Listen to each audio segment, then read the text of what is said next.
Yes, sir. Yes, Okay, sir. Good right. morning. Morning, sir.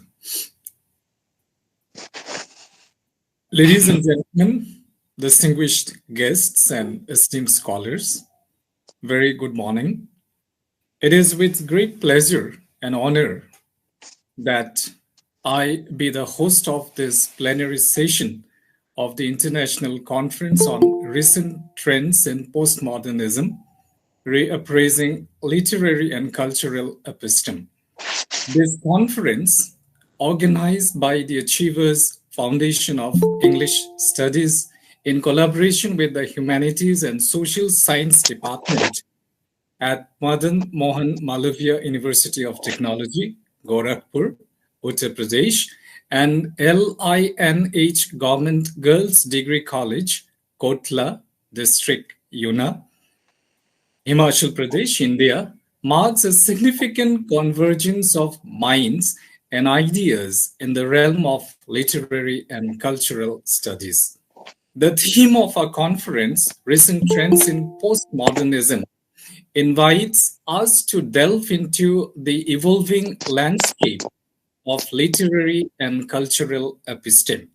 As we gather here, scholars from diverse backgrounds and institutions, we are presented with a unique opportunity to explore, interrogate, and perhaps redefine the contours of postmodern thought in the context of contemporary scholarship.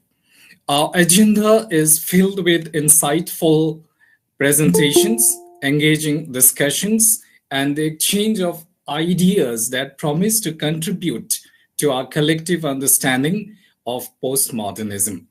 The collaboration between the Achievers Foundation for English Studies and our esteemed partners reflects a commitment to fostering academic dialogue and advancing the frontiers of knowledge. I, on behalf of the organizing committee, extend our heartfelt gratitude to all the participants, keynote speakers, and our collaborators for their invaluable contributions to this conference. Together, let us embark on a journey of intellectual exploration and scholarly exchange.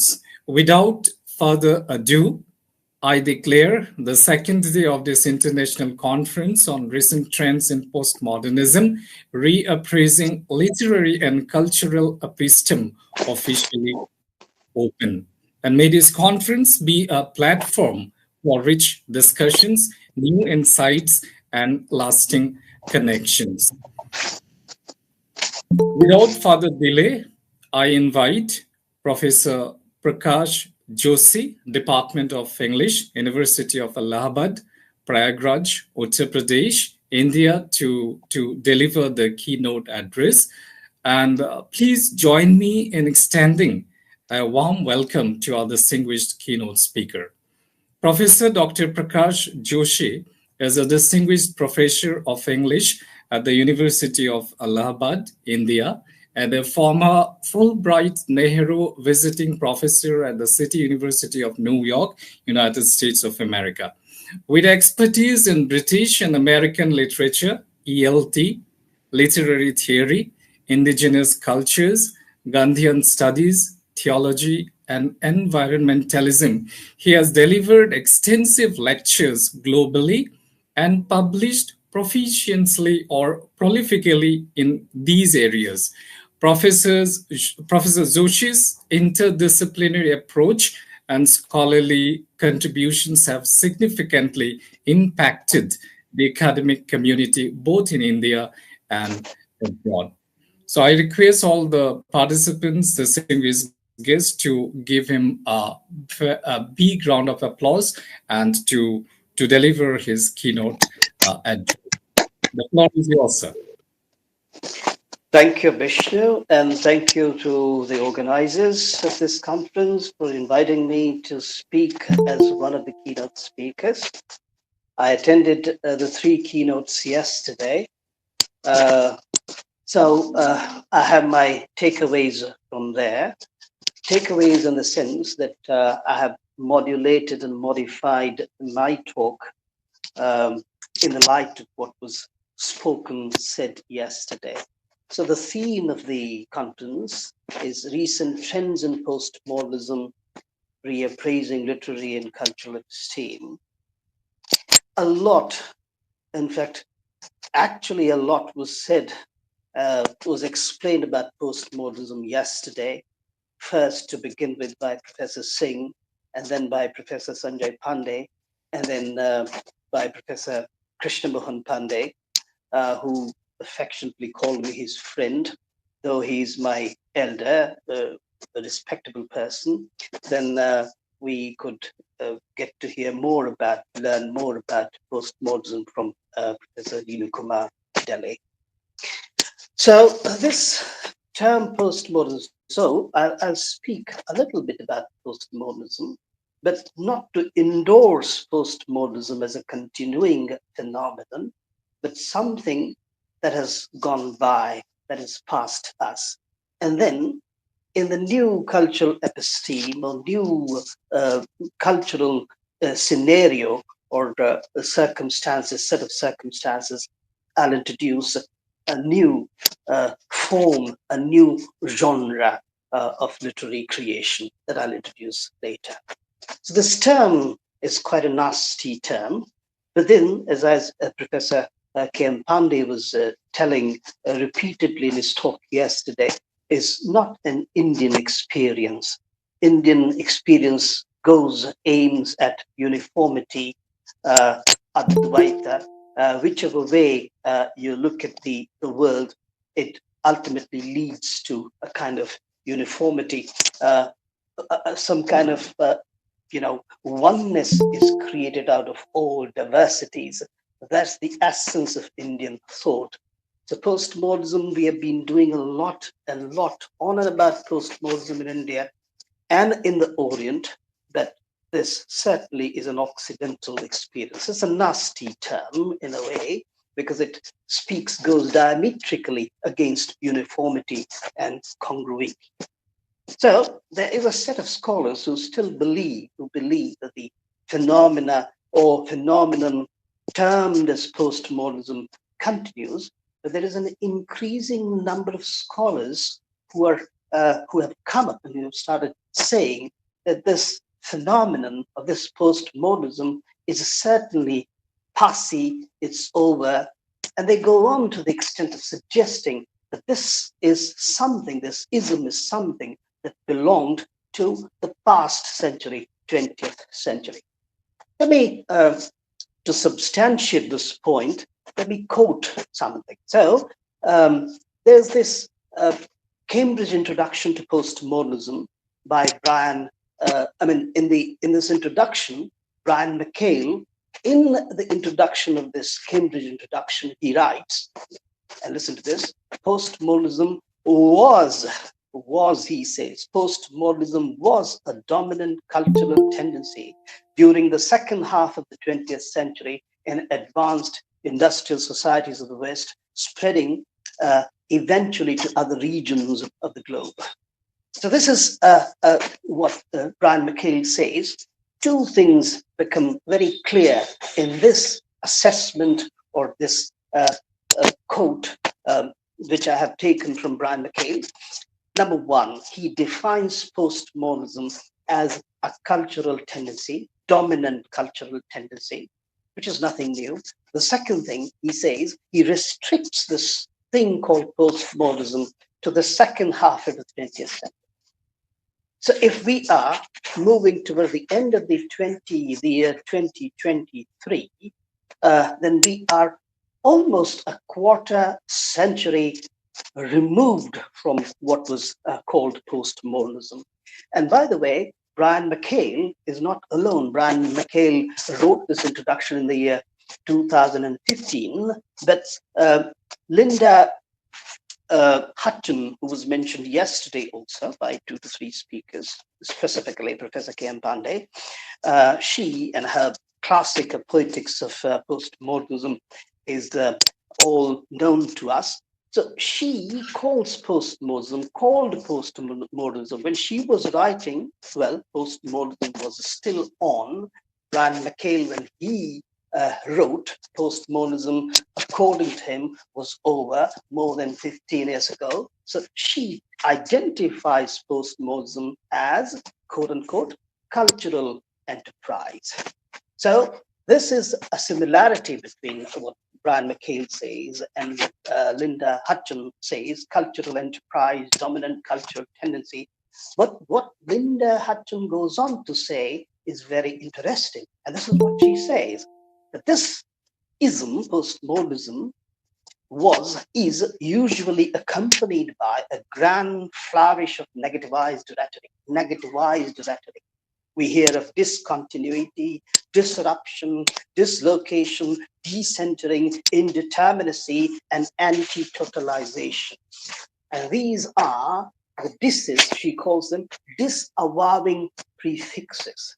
And these disavowing prefixes, she says, defines the phenomena or the phenomenon of postmodernism. We can't use the singular for postmodernism, nor can we use the plural. It's so indeterminate.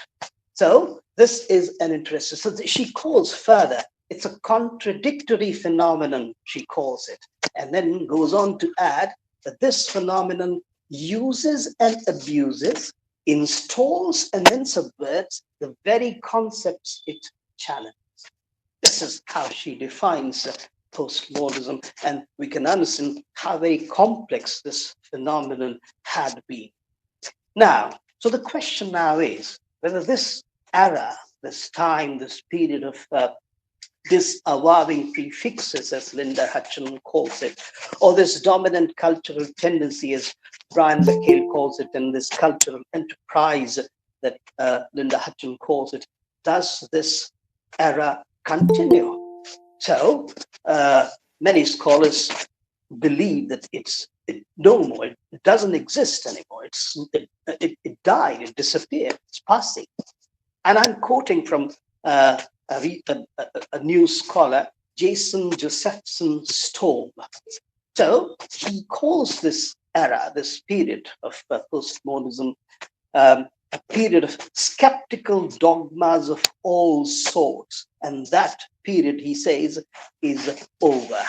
So what is it if that period is over, that postmodernism is over, that phenomenon is over, then what is it that has taken over? What is it that has succeeded that phenomenon of the postmodern? So Jason Josephson Storm quotes Linda C. Seriallo, and she calls metamodernism, she introduces the word metamodernism as a successor to postmodernism. This is her phrase, successor to postmodernism. And metamodernism, again, is her word. And then she tries to define metamodernism by reference to some other sources. So this is her definition of metamodernism. A continuous, I'm quoting, a continuous oscillation between attitudes and mindsets that are evocative of the modern and postmodern, but are ultimately suggestive of another sensibility that is in neither of them. That is what metamodernism is, oscillation, and it affiliates to neither, seems to be affiliated to modernism or postmodernism, seems to affiliate to with modernism and postmodernism, but ultimately doesn't. It doesn't. It's a different sensibility. She uses this phrase, another sensibility. That is her definition. Now, that is her view, Jason Josephson's view. But then there are other scholars who say that it's not metamodernism that has succeeded postmodernism. It's some other kind of modernism that has succeeded postmodernism. And that is the movement or ism called digimodernism. And there's a book by Alan Kirby, Kirby. The book is titled Digimodernism. And this is what Alan Kirby says about digimodernism. He calls digimodernism, and I quote, 21st century's new cultural paradigm. This is all quote from Alan Cabey. So this is the new cultural episteme or literary episteme governing the field of creativity and creativity. Uh, uh, so Alan Cabey further writes that this digimodernism, this cultural paradigm of digimodernism, has emerged due to, quote, computerization of text, resulting in what he says, a form of textuality characterized in its purest instances by onwardness, haphazardness, evanescence, and anonymous, social, and multiple authorship. It sounds like postmodern, but it isn't. It's digimodern, as Kirby says, Alan Kirby says. And this digimodernism, Alan Kirby says, is, again I quote, the dominant cultural force field and systematic norm, right? And then and it goes on to say, what was postmodernist is now digimodernist. So this is the assessment of Alan Cabey, and I'm using, and we have to accept this because, you see, whenever you look around, so much of the world around us, at least the digital world, this digital gadget through which with which we are connected, we have joined this conference, are all digital mediums. This is going live on digital platform. So you cannot push aside or ignore or reject this idea of digimodernism, which Alan Cabey suggests and talks about in detail in his book. And believe me, there is this new threat that has come up, and this threat to, sometimes we think of this threat as a threat to our own survival, and that comes from AI, artificial intelligence. And artificial intelligence certainly is a part of, is a child of, is an offspring of this digimodernism. So this indeed is a factor. Postmodernism for Alan Cabey, for Jason, and many other scholars, well, it went its way at the end of the last century. So this is my theoretical hypothesis, in which I will ground my assessment of a new form of literary creation, new genre, and that genre is called Keitai Soushesto. It began to be called, when it was born, it was called Keitai Soushesto. It's a Japanese expression. Keitai there means mobile phone or cell phone, and Shousesto is a novel or a story. So the full form, if you translate that into English, it becomes a mobile phone novel or cell phone novel. So I'm going to talk about this, and it's a wonderful genre. It's thriving. Many of us, and I'll tell you where to read these novels, Keitai novels. I'm going to talk about Keitai novels.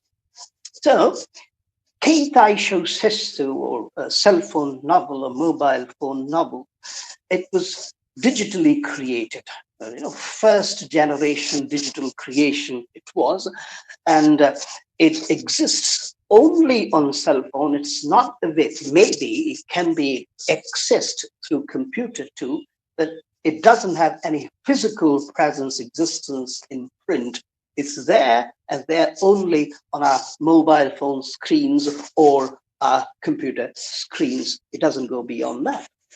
So that way, if we talk of this, the creation of Keitai Soushesto, digital creation, first generation digital creation, then we begin to see an interesting similarity between this mobile phone novel and electronic literature or digital literature. So let's just for a minute talk about the origin, the beginning of what we today call electronic literature or digital literature. So if you go to different sources, they say that the idea of digital literature or electronic literature originated in 1930s. And there was a kind of manifesto in 30s, and it was titled The Reedies. The Reedies. And that was the time when, after the movies, talkies came in. When the film screens, earlier there were only dumb movies, and then they became talkies. So, inspired by that idea, Bob Brown wrote this manifesto or this monograph titled The Reedies. Where to read? On screen, of course. That was the idea. Then the books and the sources say that the first piece of digital text or digital creation or digital literature it came in the year 1971. That is the date what the sources give us. And the first digitally produced text was the US Declaration of Independence. It was digitized by a company for Project Gutenberg, and we all know what Project Gutenberg is. And then we take a leap 30 years, the year 2000. The year 2000, when Simon and Schuster brought out the first electronic novel or digital novel. It was titled Riding the Bullet by Stephen King. So this is the journey. And after 2000, well, how much of electronic literature is available, we can't even imagine. When I start talking about Keitai Shoshetsu, a little later, those of you who don't know about Keitai Shoshetsu would be surprised. So, because mobile phone novel is born on this digital screen of mobiles, therefore, the definition of electronic literature applies nicely, reasonably nicely, not entirely, reasonably nicely to mobile phone literature too. So this is what Catherine Hayles says about electronic literature. She defines electronic literature as, and I'm quoting, a first generation digital object created on computer and meant to be read on computer, and which excludes print literature that has been digitized. So this is what the definition says: created on computer, meant to be read on computer. And if we can use the same definition for mobile phone texts and novels, created on mobile phone and meant to be read on mobile phones. So it's a new form. And by the way, when this new phenomenon called mobile phone novel reached the West, it originated in Japan. I'm going to talk about that very soon. When it reached the West, Europe and America's people were surprised, and people started writing articles.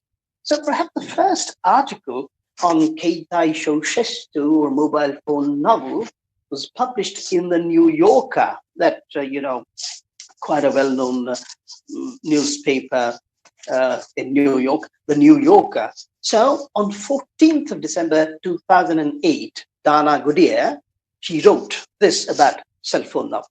I'm quoting. The cell phone novel of Keitai Shoshetsu is the first literary genre to emerge from the cellular age. And in spite of being a new form, it is remarkably robust. I would like to draw your attention to this phrase, the cellular age. This is the cellular age. And in this age, digimodernism would work, not metabolism or some other, posts, and cellular age. And what is remarkable about this, I've already mentioned to you, it is created on mobile phone screens, and it is also transmitted through, mobile devices. There are some distributing sites also. We'll talk about them a little later. So let's go into the definition of this. Try to find out the definition of this new genre, this creation of this new cultural scenario. How do scholars define that? So Anastasia Rivera, she defines mobile phone novel or Keitai Shoshetsu as, quote, the love child of technology and literature. Interesting definition. But then Alastair Horn, another scholar, he describes cell phone novels as, and I quote, something with two parents. The long and crowded journeys silently endured each day by Japanese commuters, and the enthusiastic adoption of comparatively advanced mobile phones by the country's young people. This is an interesting observation by Alastair Horn, because it's here in this description, he tells us about, the circumstances in which mobile phone novel was born in the late 90s, or at the cusp of the two centuries, 20th and 21st. I'll talk about the first Keitai Shosei, the first mobile novel, very shortly. So, why and how was this born? So he mentions these Japanese commuters traveling their metro trains. The idea of metro originated in Japan. We have taken a lot of technological help from Japan to develop our own metro network. So these rides, long rides on these metro trains, and these young people, not old people, middle-aged people, aged people, young people, nothing with them to carry or to sort of keep them occupied with. They had their mobile phones. So, and then the circumstances in Japan in the late 90s were so conducive for the birth of this genre, this new form of literature, because the scholars are telling us, and I'm quoting, cell phones in Japan were much more advanced and were capable of 3G internet network in 1990s and email messaging, and they did not have SMS text limits. This is what S. Takatsu, who writes mobile phone novels in English, he informs us. So almost 30 years ago, 25, 26 years ago, that was the socio-economic, cultural situation in Japan. And to cater to the need of those people, maybe one of the workers, one of the commuters among them, came up with this idea of mobile phone novel and probably, created a text. We don't know about that. And then circulated that among her or his contacts via SMS. That is how it began. Now see, there is a lot of difference between a mobile phone screen and keypad and a computer screen and keypad. There's a big difference. So the facilities, the ease that you can have on a computer keyboard or bigger computer screen, you cannot have the same on this digital thing called mobile phone. And therefore, the structure of mobile phone novels is, such as is useful or as can only be seen on a screen. So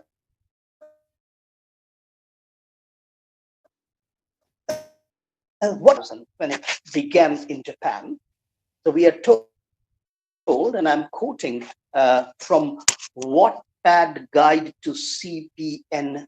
CPN is the acronym for cell phone novel. And Wattpad, WATTPAD, is a huge portal available to everyone for free.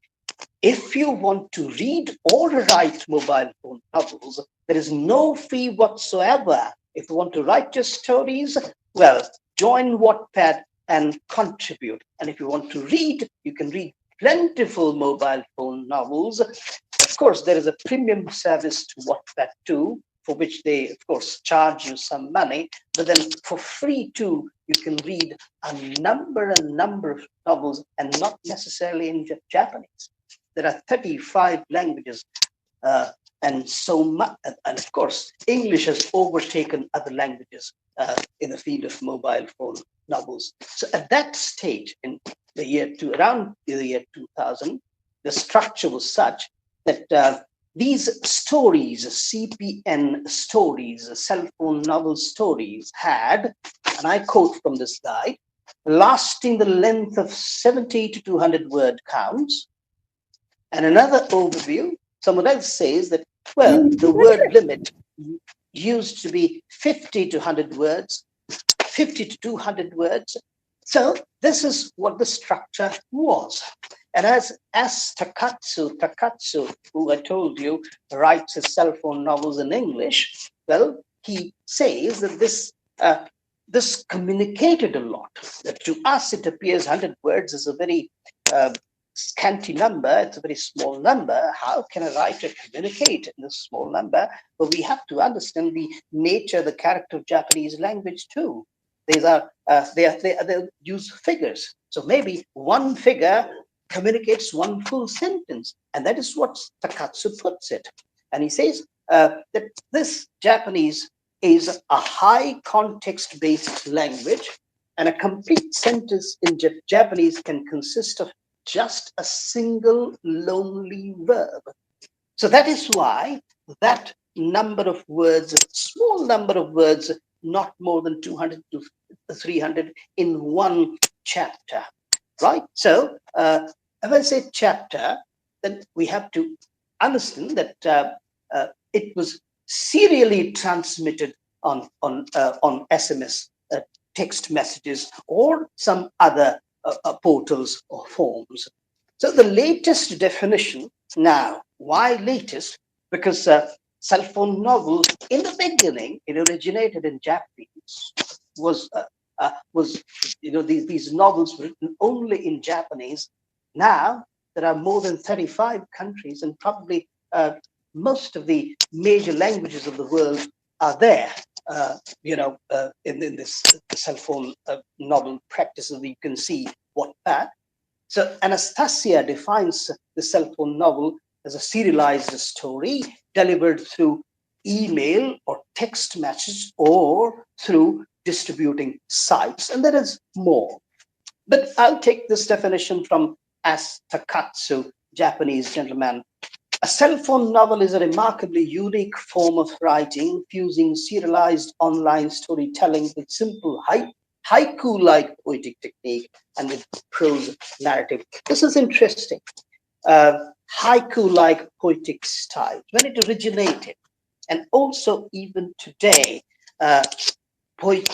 poetic element there, poeticity there is visible, palpable in major cell phone novels.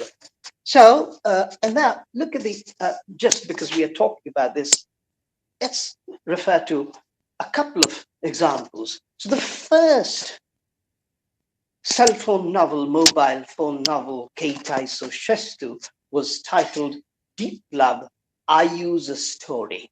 Of course, the title is in English, but this is it was written in Japanese. This is the English translation of the title, Ayu no Monogatari, Deep Love. And this, as the scholar Galbraith says, was keyed into the mobile phone in the year 2002. And that was the year, and immediately, instantly, of course, the writer Joshi, which is of course a pen name, tried to popularize this new novel, to let the people know about this novel, but it became an instant sensation. Galbraith calls it, and I'm quoting, a grassroots sensation, right? No, not for the mainstream elites, but this was a medium, or this was a form or a genre meant for ordinary workers, the proletariat. The Marxists would say proletariat, that working class people. So how successful it was, the first novel, this grassroots sensation?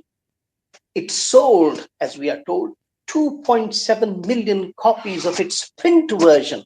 It was so popular that in 2007, Joshi and some publishers thought, why not bring a print version of this Keitai Sosheshu, this novel, mobile phone novel.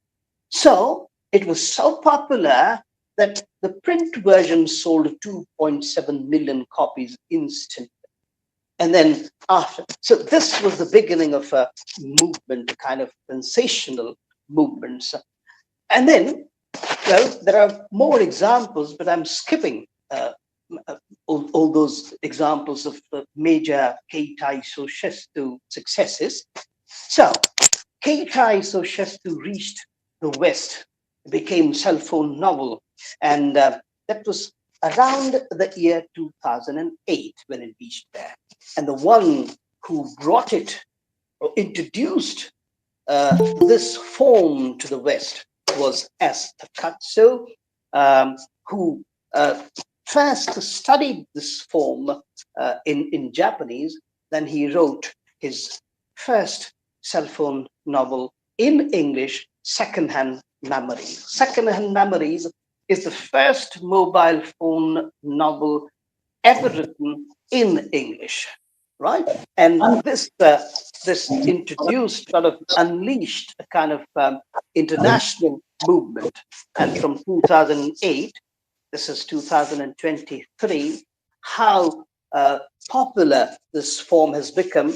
Well, uh, this is an evidence to that. This Wattpad, which I was mentioning to you, as of the year 2021, 2 years before, Wattpad had, and I'm now quoting, 50 languages available for story writing or uploading. And in 2021, it had 90 million users every month. And this Wattpad organizes an annual contest competition for writers in which, till that year, in the year 2021, 300,000 writers from around 35 countries participated, right? This is what is available on Wikipedia too, this bit of information. So you can see how truly global, genuinely global this mobile phone novel is, this form is, this genre is, and how it is now being sort of written. These novels are being written in almost all major languages of the world. Now, 50 languages. This is what is the information given here. But there are certain features of cell phone novels which I won't talk about in detail, but then I'll just cursorily talk about these characteristic features. One of them is the size of Keitai novels, because it's this form, this genre is meant for this digital screen of a mobile phone, and it's meant for a specific kind of readership. So they cannot be very long. I mean, short chapters have to be there. These chapters run into sometimes 7, 5, 6, 7, up to 70, 80 generally. This is my assessment when I look at the cell phone novels on Wattpad. This is the range I come across. But generally, we can take a kind of median and say 30 to 40 parts. Every cell phone novel generally has, not every, they run into 60 and 70 parts too, but every part can be called a chapter, and every chapter has a kind of word limit. In English, this word limit sometimes goes beyond that, logical, reasonable limit of 300 words a day, sometimes go up to 500 words too, 600 words too. So if you have heard of flash fiction kind of thing, you would be reminded of that. Then a very, interesting thing, I can refer to some examples on Wattpad. There's one titled M within square brackets. It has 66 parts, and it's by Sauna S. There's Gumdrop Slides by Shiro Iroji. It's in 10 parts. There is another novel, Vibrance. It has 77 parts, and it's by Cossetti, and so on and so forth. Wistful Tears, etc. An interesting thing about, because it's a digital thing. So what the writers sometimes do, and I've seen this, they would add a moving sketch there. Or sometimes when you open the novel on Wattpad screen, the first thing you hear is a tune. There is a music sometimes. It's a video clip. So look at this fusion. This truly becomes a kind of multimedia experience when you start reading a mobile phone novel. There is a video and there is a song or a tune, and that appears on top of the chapter, and then you move on. It maybe sometimes the tune goes on running and ringing, and this goes on working as long as you read.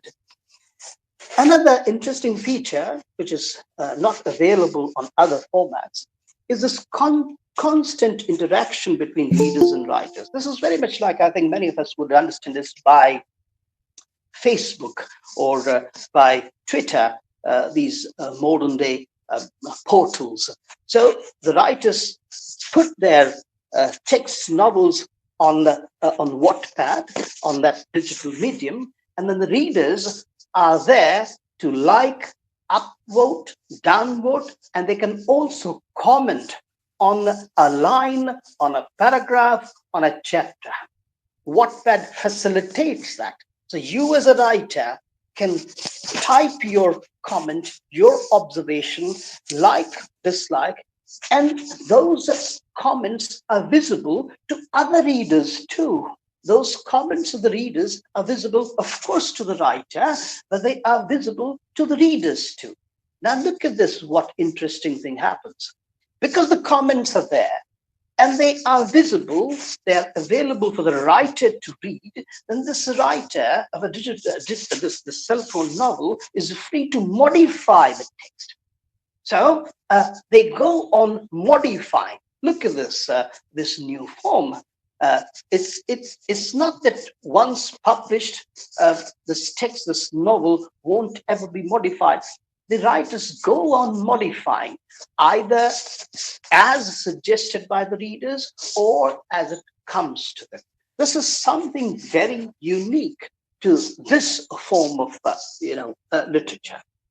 And then I'll give you this example of secondhand memories. How much time do I have? I think 5-6 minutes. Can I take? Hello, Bishop. There's no one here. How much time? You're mute, sir. You can take another 5 minutes. Okay, thank you. Thank you. I'll wind that up. So Secondhand Memories, which I told you, is the first mobile phone novel in English ever written. So as it appears on Wattpad, the opening chapter of the novel, which is titled Summer Bliss, shows 25.7 thousand views, right? You can also see the views there. Then 492 stars or upvotes and 62 comments.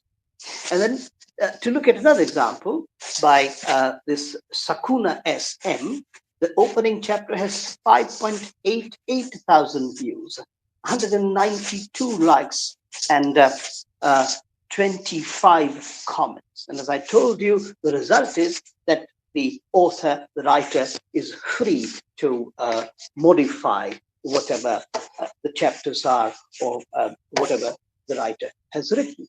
So this is something, again, interesting. What kind of themes and subject matter? So when it began in Japan, and because it was catering to a specific kind of readership, therefore, the themes of these novels, as Anastasia Rivera informs us by quoting Barry Your Grau, the themes of Keitai Shoshetsu revolved around prostitution, AIDS, rape, incest, abortion, drugs, suicide, and desperate eternal love. These are the themes as listed by Anastasia. But then these were the themes of these novels in Japan in those years, because of the reason that this form of novel, these novels were targeted at a specific kind of readership. These commuters, middle class people who had to suffer all of these things. Well, but now, what has happened to this Keitai Shosetsu in our time? You see romantasy as a new romantasy, a mixing of romance and mystery. There historical fiction is there. It has proliferated and Wattpad. So now there is this inclusion of themes. Themes have become so inclusive here. So this range is increasing. Therefore, what Dana Goodyear said or Anastasia said about the themes of Keitai novels in 2008 and 9 doesn't apply to Keitai novels anymore. But there's one thing. There's this genre called young adult literature. So looking at the themes and looking at the readership, the young people generally read these novels and they also write, feel encouraged to write. So the category we can create for this kind of novel is young adult literature, which is growing in popularity in our time. There are many other kind of forms here. I have examples to cite, but because of the paucity of time, shortage of time, I'll skip much of that. And I come to the last part, a kind of subculture. In 2008 and 9 and 10, scholars noticed that this Keitai novel had created a kind of subculture, substantial subculture. And the members of this subculture were generally young people. There's a lot which I'm skipping here, and I come to actually the last part. So what is interestingly important about the self-help novel is, and what we need to keep in our mind, that as a genre, this is something that grew in a territory, in an area which is neither European nor American. It grew in the Far East, in Japan, and it began in a non-European language, and therefore the origin of this novel is certainly and decidedly post-colonial. We can call it a post-colonial genre too because of this reason. Then, as a literary medium, it originated in mid-90s. So that was the, in a way, signifying or announcing the end of that era that was known as post-modernism. And then so many posts were added to that. So it's a non-Eurocentric form and a post-colonial form. And this is the form which goes very well with what the title, the theme of the seminar says, cultural episteme of our time. I'm just avoiding the use of the word postmodern, and the cultural episteme of our time, which with reference to Alan Kibbe said is the era, the time of digi-modernism, digital era, and which some other people call it cellular age. We are certainly living the cellular age, and let's see how artificial intelligence changes the world. This is, I have to say. Yes, especially. Please join me in expressing our sincere gratitude to Professor Joshi for delivering an enlightening and thought-provoking key address. He has not only shared his extensive knowledge, but also have provided us with fresh perspectives and insights that will undoubtedly contribute significantly to our understanding of this conference, Tim. Thank you, sir. Thank you once again.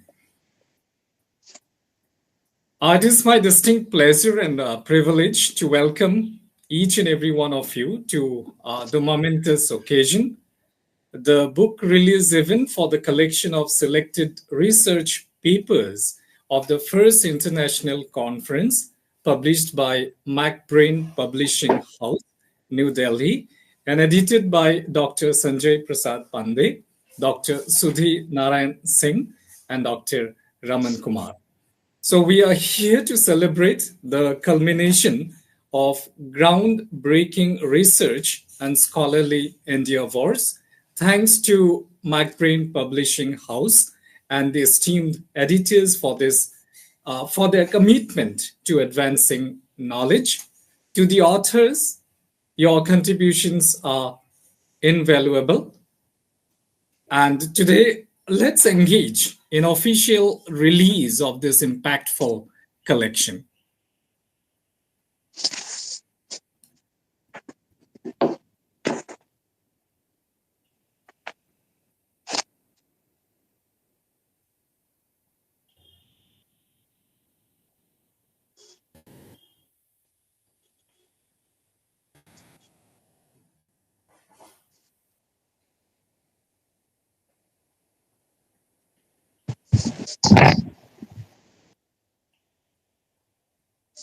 As conference convener, it is a proud privilege for all of us, and that we are getting our book released by Professor, Honorable Professor Prakash Joshi sir.